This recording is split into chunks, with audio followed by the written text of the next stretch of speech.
So as it was just announced, so this is our third installment of our scenarios for 2075. So we're rounding things out a bit here, and we're all really happy to be here today. So just to kind of recap for some of you, if you didn't see the first two sessions, part one of our scenarios for 2075, we were talking about the blue zones of the past, the present, and the future, and how this New York region has evolved. We went all the way back to 1865 and looked ahead to 2075 and where we might be physically. Then in our second session, we just heard about data and the projections. And so now here we are in our final session, and we're really excited to think about, so if these changes come into fruition, what might it look like in 2075 from the way our society might function and our social systems would function. So really excited to have this great panel here. And so each of them, we're gonna run through a little vision from each of their perspectives. We'll have each person introduce themselves as they give you their vision, and then we'll go into some questions. So, all right, okay. Over to you, Deirdre. Okay, I'll start. Hi, everyone. I'm Deirdre Nolan. I am a building designer at Stantec, where I work on primarily K through 12 school buildings. I also do some work in urban design. Now I'll start with my statement here. So, as we're all aware, New York City and the surrounding region are on the front lines of a water crisis. Rising sea levels, increased storm intensity, and an infrastructure that can't keep pace. To address this crisis will require coordination across government, agencies, private developers, and crucially, the public. But the public is often detached from resilience planning, in my opinion, not out of disinterest, I don't think, but because water systems are largely invisible to them. So infrastructure is hidden, information may be inaccessible, and the shoreline where so much of this crisis is felt is physically and mentally, far from people. I think if we want a resilient future, we need a public that sees water not as a threat, but as something they have a stake in protecting. And I think to get there, we need to close the gap between people and the water that surrounds them. We should look to integrate water systems into our daily life through public spaces that reveal its presence and education that deepens understanding.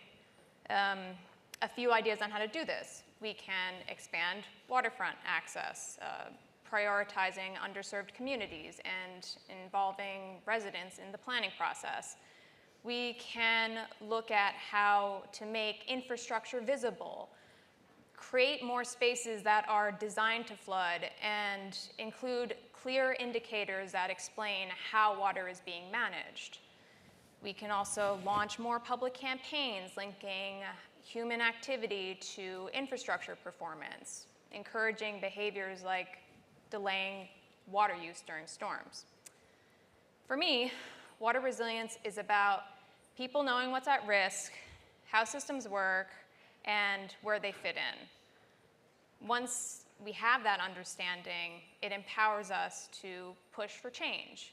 And if people see themselves reflected in solutions, I think that's what builds a lasting sense of responsibility. But with that shift comes its own challenge. As a designer, a question I often return to is this. Once we get people to care about these things, how do we then ensure their environments enable them to act on that care? Or how do we create spaces that not only invite participation, but encourage long-term stewardship? I like to imagine a future where public space is not just a backdrop, but a toolkit for practicing resilience. So I think schoolyards is great. They're great examples. We can use rain gardens, cisterns, and compost systems to not only teach ecology, but train an entire population, a generation, in sustainable technologies. Or what about a series of street-side retention basins equipped with interactive tools where users can use hand pumps, wheels, and gates to move water across basins, helping to regulate, water flow and drainage. It's like a communal stormwater management system in action. In short, the future I want to see is one that has more spaces with built-in feedback loops that are designed for participation, where resilience isn't something that's just prescribed, but practiced and sustained by the public.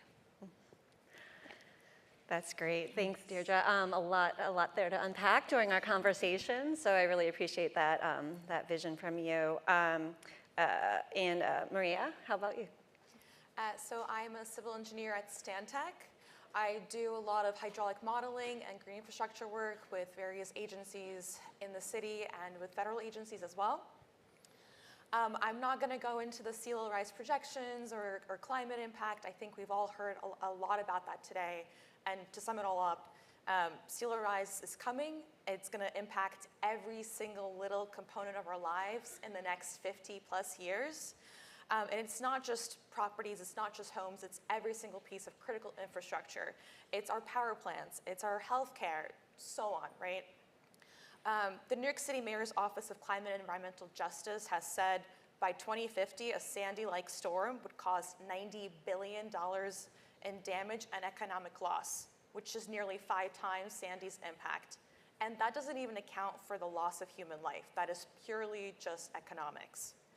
Considering all of that, it's no longer a matter of how do we stop the water? It's how do we live with the water? I think earlier today we heard how do we embrace the water, and I think that's a shift in mentality that we need to take on. To me, to do that, it's all about thinking outside of the box. The solutions that we've done in the past, while great and have been a great foundation for us, are not going to help us live with the new reality. It's not going to help us adapt. We're going to have to get creative with how we're going to address some of these things. Maybe that means looking at industrial areas that are by the waterfront. Maybe move those inland and instead allow those to be flood resilient parks that, kind of like we heard the sponge cities today, maybe that's a space that we can introduce those areas. But solutions like that are going to require systematic change in how our city and nearby cities do things. That means bringing all of the stakeholders to the table. That means all the bureaucracy needs to be on the same page.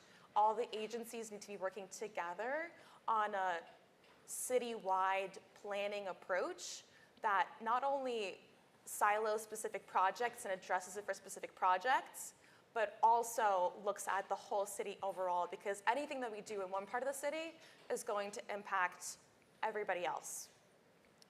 And this needs to be done not just at the waterfront, this needs to be done for all important infrastructure, right? If we look at drainage systems, if those are compromised, that's not only gonna impact our ecology, it's gonna cause flooding inland where we didn't maybe have flooding before.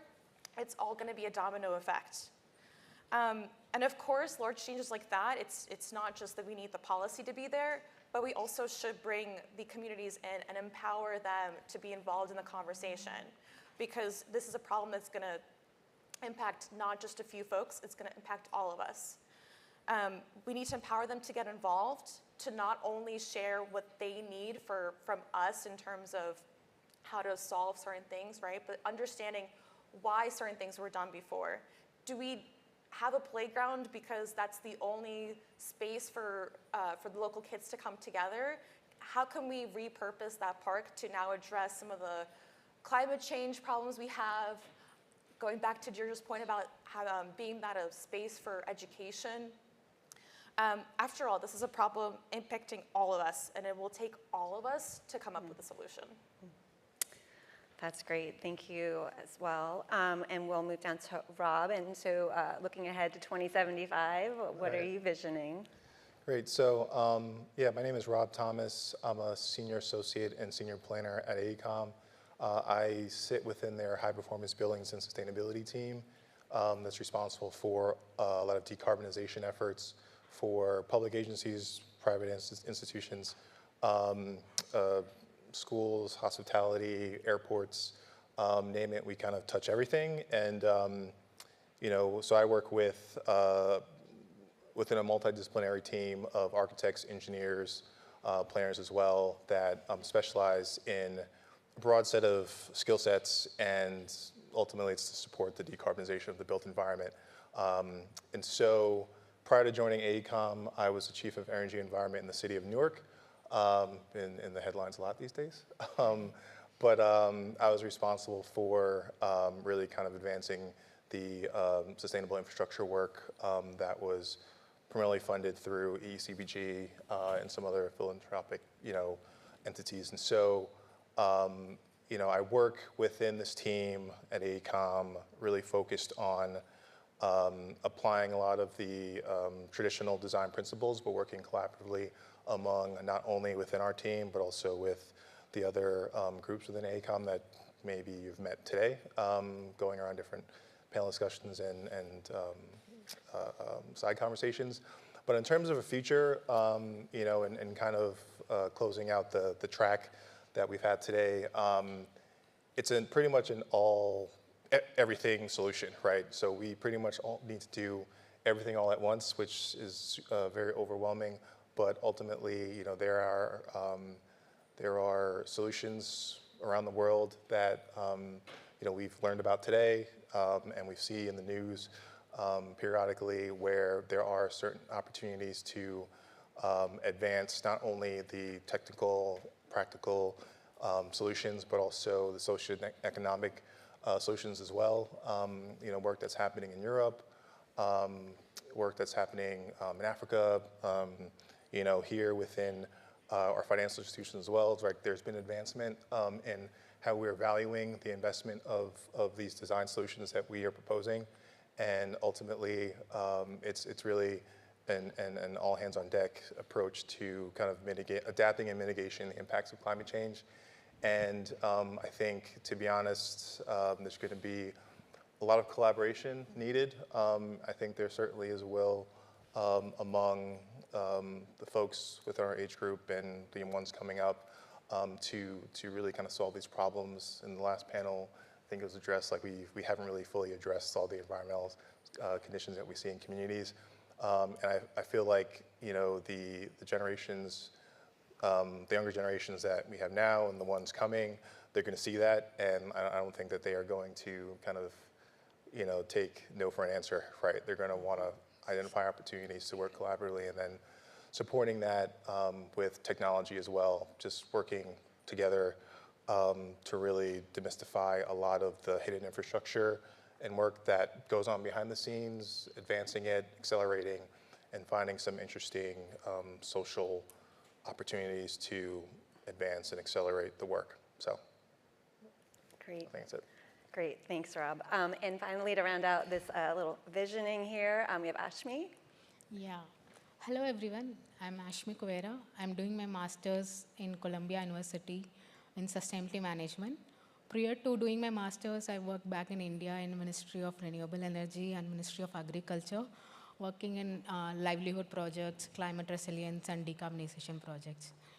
So talking about a scenario for 2075 full transformations, when they asked me to be in the panel, first thing, 2075, and I thought it was more like a science fiction, like floating parks, flying drones, and everything in the hydro. But jokes apart, so when we talk about 2075 New York, New Jersey transformation, it should be a holistically planned implementation of all the processes. So the climate extremes are going to be the new normal. So we have to be ready to adapt and live with the situation. To do that, first we have to understand the risk.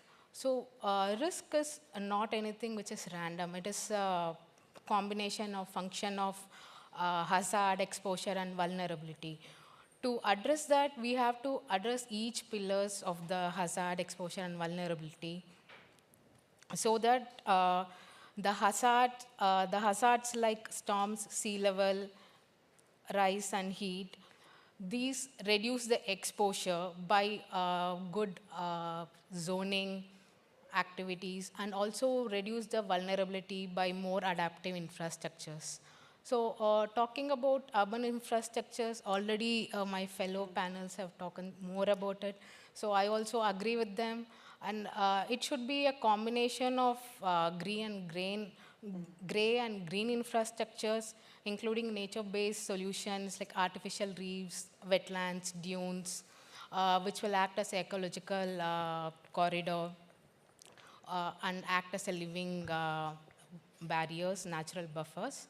And not only urban infrastructure and adaptive infrastructure or green infrastructure, we should also think of social resilience. So social resilience, I think that is also as important as physical resilience or infrastructure resilience. Talking about social resilience, we have to include communities in the participatory process. Like you can have climate clubs, or also promote climate literacy. And these climate coalitions of environmental justice organizations with local leaders and communities, they can increase disaster preparedness and readiness among the communities. I think that is the need of the hour right now. Great. Thank you. Thank you. So that's great. So I heard a lot just now. We need to think about how our system, society, right, is going to change from schools, community, industry, government agencies, policies, financial institutions. So we've got a lot to unpack, but what that means is like major collaboration between all these entities. And so let's have a conversation about some of these aspects and see how much we can get in our remaining time. Hitting a little bit, going back to session 2, right, that was about data. So you guys are talking about how we might design in the future. So Maria, how are we, right now we're using 2050 projections, and your visions are for 2075. So how are we thinking about these changes, embedding projections beyond 2050 into projects? Yeah, I mean, I think in an ideal world, we'd be designing to 2100, right? Yeah. Everybody would want to be as efficient and as resilient as they could possibly be. However, reality comes into play, and funding is oftentimes a restriction to what owners or government agencies can actually do. So I think a big part of being able to design with the resources we have now and envision for the future is to design adaptable projects that have components that allow for future changes for when that funding comes in or when that need is there. And a part of that is planning. It's planning that is, again, seeing the big picture, not just looking at one project specifically, which is why I think getting all of the agencies involved and on board and working to a uniform vision would be a big step in that. That's great. Anyone else take that one? No?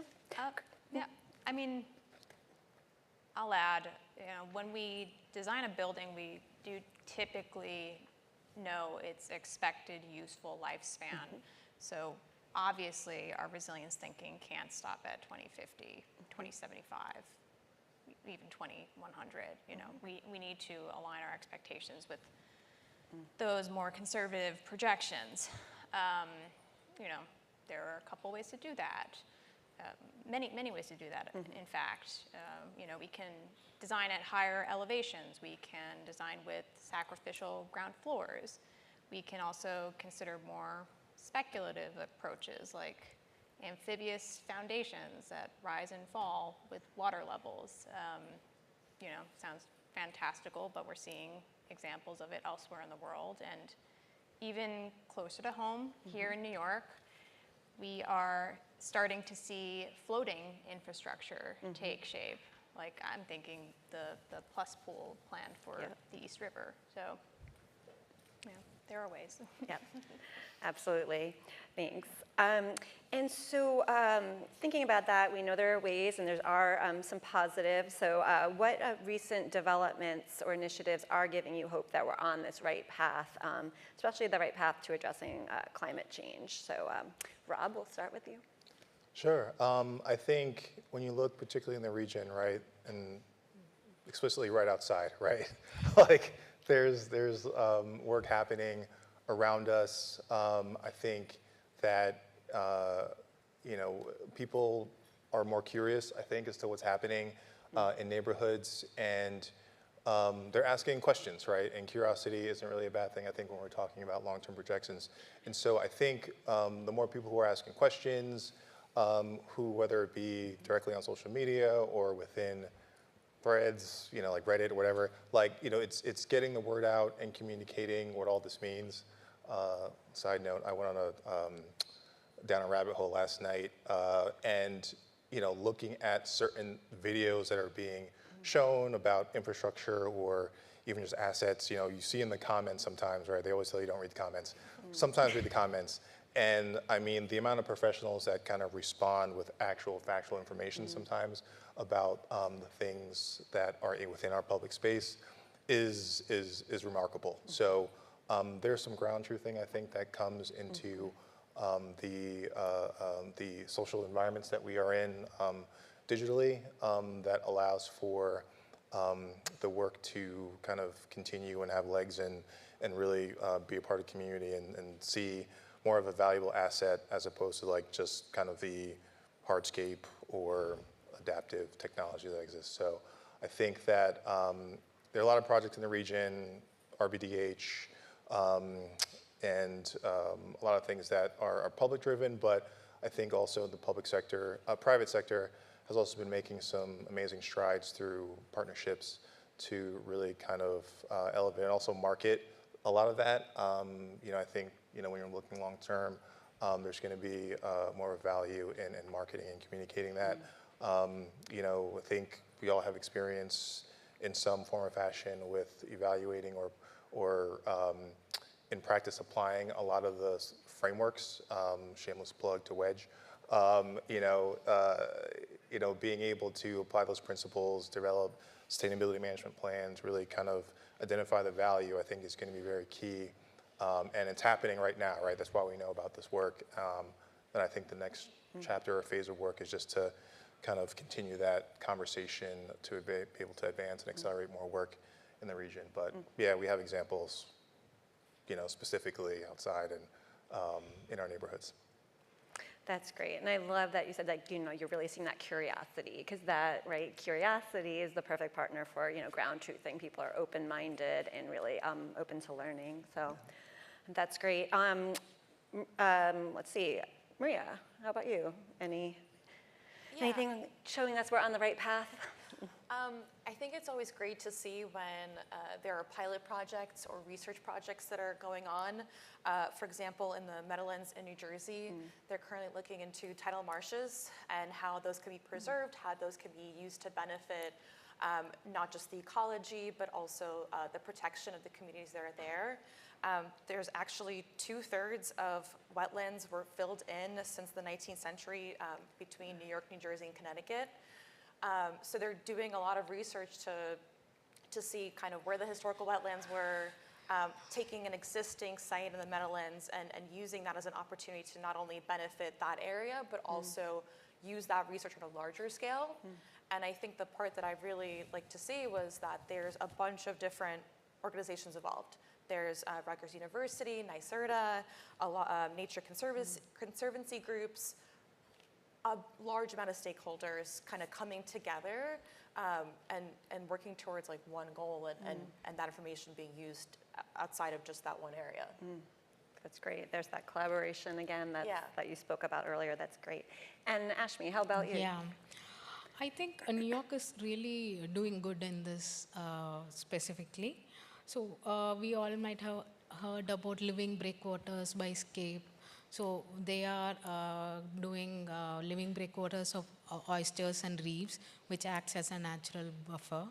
Also, New York has a all-electric mandate in 2024, which says that all the new buildings will fully go for electric and not dependent on fossils. And one more thing was, I think, resilient neighborhood program like managed retreat. So the families or households who are in the flood-prone areas, they were given the option to go to their choice of places. So I think this involves community participation also. I think these are good. To follow up on that, yeah, I agree that New York really seems to be, really stepping up, especially in how they're using building policy to confront the challenges of climate change with local laws 97, 92, 94, 154 you mentioned. We're setting a precedent for the nation, reducing emissions, managing stormwater, supporting urban biodiversity, reducing urban heat island effect. I hope we stick the landing, and I hope others follow suit.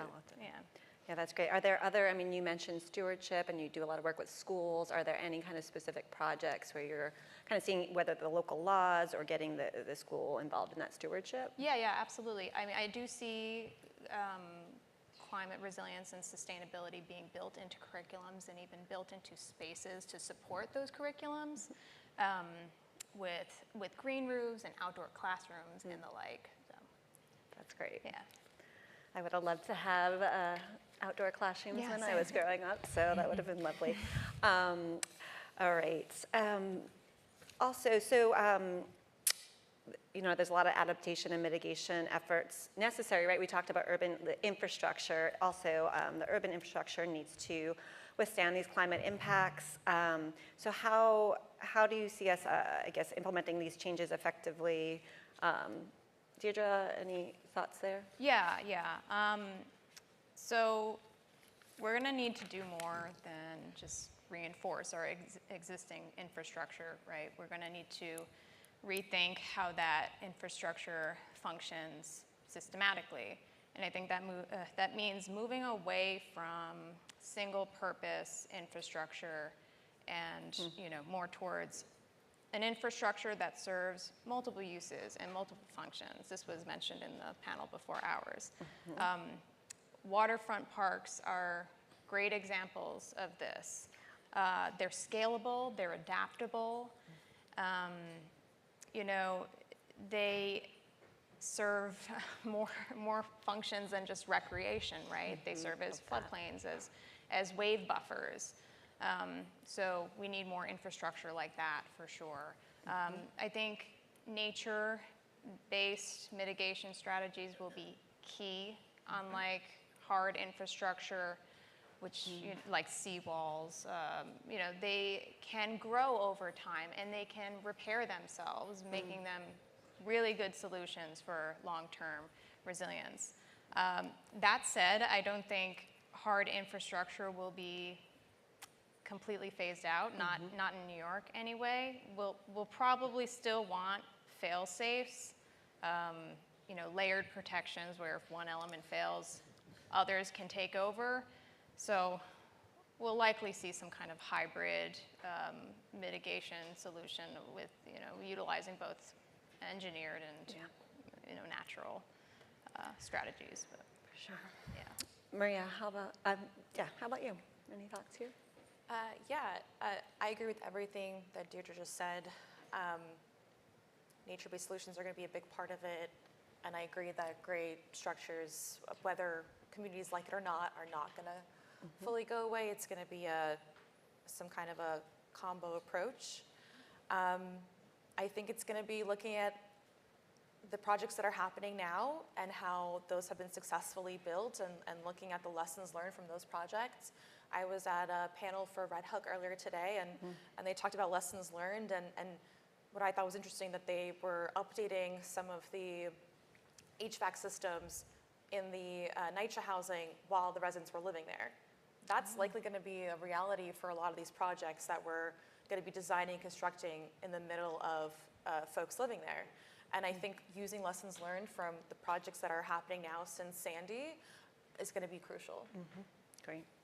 Well, and when you think about NYCHA, right, funding is really important in this and getting these social systems in place. So just thinking about that, Rob, I know we were talking about this a bit earlier, and how do you envision, capital and financing to support these efforts? Are you seeing any, models out there that are working?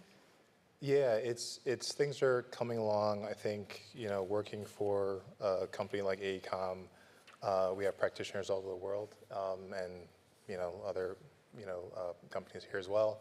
They have a footprint in these spaces around the world, and yeah, in Asia. I mean, you saw the lunch session, and there's this concept of nature-based capital, right? Like there's a value on a lot of these sustainable infrastructure strategies, and I think that's going to come more in the forefront, right? I don't know if anyone here is from CDP, but it's being able to kind of work collaboratively with these financial institutions to kind of advance some of the benefits and value of really investing in this work, right? And so, we've seen what we're seeing now in the U.S., in this region particularly, like, this funding disappear overnight. And the reality of it is, I think there's a lot of support for the work that has been done historically, right? Recognizing kind of how far we've come, seeing where we are going based on the data and the science and the projections that was discussed a bit in the last session, and just recognizing that we do have to make some trade-offs, but there is some value in those trade-offs, and so being able to elevate the value that the assets that we're designing and building today, I think will be key, and I think that's going to become more in the forefront. It's a P3 partnership with a government institution, a philanthropic organization, and some private financing could be the way that we get a lot of this work advanced and scalable. And then also, I think, just leaning into that a little bit further, right? Being very vulnerable, open to kind of saying sometimes, behind closed doors, maybe you might not know, but by the way, there's someone else that might know, go reach out to them. And so really kind of leveraging all of our expertise because we're all going to be impacted and really trying to advance the work, I think is going to be key to advancing these new models that exist, right? They just need to be scaled up, I think, a little bit. And, like I said, I mentioned CDP, like they have a sustainable financing group that's looking to advance that work in the region specifically, but also all the other communities that submit their scores and information to get a score publicly or privately. Great. Anyone else want to chime into that one? Sure. So I would just add that everyone's business model, public and private, really depends on New York City or the greater region being protected. So ultimately, if we're not investing in resiliency, what are we investing in? Because everything we care about here, our neighborhoods, our economy, our culture, it really depends on the ability for the city to withstand the next 50 years and beyond. Right. And I think there is some precedent for private companies working with the public good in mind. For example, One Vanderbilt and Grand Central, that building was constructed with a requirement to provide pedestrian access out of Grand Central. So I think it's kind of taking that mindset that was meant for development of a building and taking and expanding on that so that it can protect us, like you said, and benefit kind of the private sector and the communities that are impacted as well. Right. I mean, ultimately, right, resiliency and how we're going to live and thrive in 2075, it's a shared responsibility. It is not just for the engineers or the agencies. It is shared responsibility, and that conversation, as you're saying, and having those multiple vantage points is really important. And so that kind of leads me into this thought, and maybe we'll then leave time in case there's any questions. But so that idea, shared responsibility, what role do we think policy and advocacy, and what does that play in driving these like systemic changes, right, that we need to see, and what do we need to prioritize? So Rob, we'll start with you on that. Yeah, I do have some gray hairs as a result of working in the policy and governance realm somewhere here. It's tough work. You know, policy, you know, sets the agenda, right? The goal setting, the direction, the financing strategy, right, around an administration, right? And everyone knows that, but I'm saying it anyway. The regulatory environment are the standards, the guidelines that we have to align with to be able to design these assets and programs and things like that. And I think that, you know, advocacy, you know, whether it be lobbyist or, you know, someone from the public lobbying on behalf of community, I mean, it's important. And I think that sometimes interpretations to the law and how you can do or can be flexible, and it'll allow a lot more participation. I feel like, especially in the climate that we have now and leading into the future, advocacy is going to play a really important part in supporting the future development within communities. So I think there are a number of best practices that are out there, right, of community-driven led policies, law, right? You look at New Jersey, the environmental justice law that was passed, that's being implemented right now, you know, allows for transparency, but also identifies certain actions that, you know, owners and operators need to take to be able to protect communities, right? Looking at cumulatively the impacts on the communities. And so I think, you know, there are local models here in this region that allow for public stakeholders through a formal regulatory process and advocacy process to be able to change the way we think about regulations. And I think we're going to see some more changes in the future to be able to deal with the data and the information that we're seeing coming from the scientific community and the practitioners. And I think that, you know, the next big thing is scaling and kind of incorporating AI and digital governance strategies to make sure that, you know, the information is protected. But, you know, utilizing the tools that we have currently, right, like we all have these phones too, right, to be able to really raise our voices and advance the regulatory and policy environment. You know, sustainability and resilience often kind of flows lower on the priority scale when we're making hard decisions, private sector, public sector. But I think if folks are speaking up, they're contributing to public comment periods. You know, you start to see changes in movement that really kind of make jobs easier for us, right? Like as designers and practitioners. And I think that kind of being aware and leading on a lot of those opportunities and understanding how to use these levers within a regulatory environment can be beneficial. It does take a multidisciplinary approach, right? Like, you know, there's a role for everyone, even though some might feel like there is not. But you know, there's that shared responsibility that we touched on earlier. And sure, it's going to take a little bit more time, weekends spent sometimes working, but looking at the outlook here, I mean, you know, little things that we can do to elevate, educate, inform can really yield some really positive benefits to the outlook of our lives. That's great. Thank you. Maria. Oh, okay. Well, Maria's going to explain it to you. So, Maria, any thoughts on policy and advocacy? Yeah, I am by no means a policy expert, but I agree with what Rob said. Obviously, communities are a big factor of anything that we do and are directly impacted. And we need to be able to empower them to be involved in the in the conversation and to help them be educated in it so that we better understand what they want from us and honestly understand where the weaknesses are with the current system that we have and what's not working. Absolutely. And that actually brings me to one last thought, because earlier at the very beginning, we were talking about how infrastructure is hidden, right? So there's the advocacy, but there's sometimes these communities, we don't even know what's out there, and the infrastructure is a bit hidden, and I feel, was it you saying that, Deirdre, or you, Maria? I think you were saying that. But so how can we better engage our communities in the climate resilience effort? And how do we, kind of what role does the public play in awareness, and how do we, help with that awareness? So I don't know if you have any thoughts on that, Deirdre.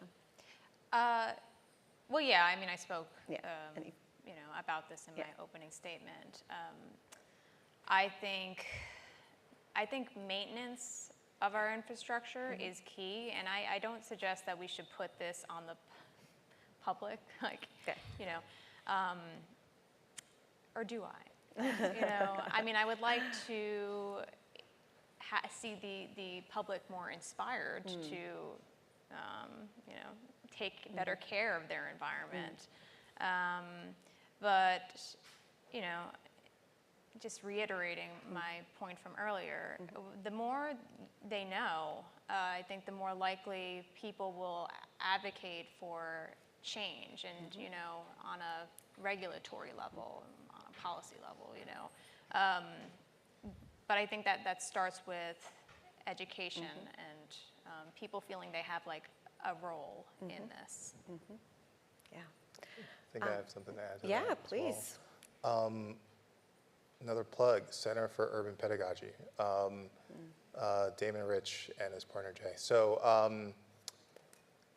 tours, right? I feel like, there's been a lot of, nonprofits, advocacy groups that go on tours that talk about kind of the history and experience within communities that that really kind of shaped the decision-making of today. And personal story, I went and toured the largest incinerator on the East Coast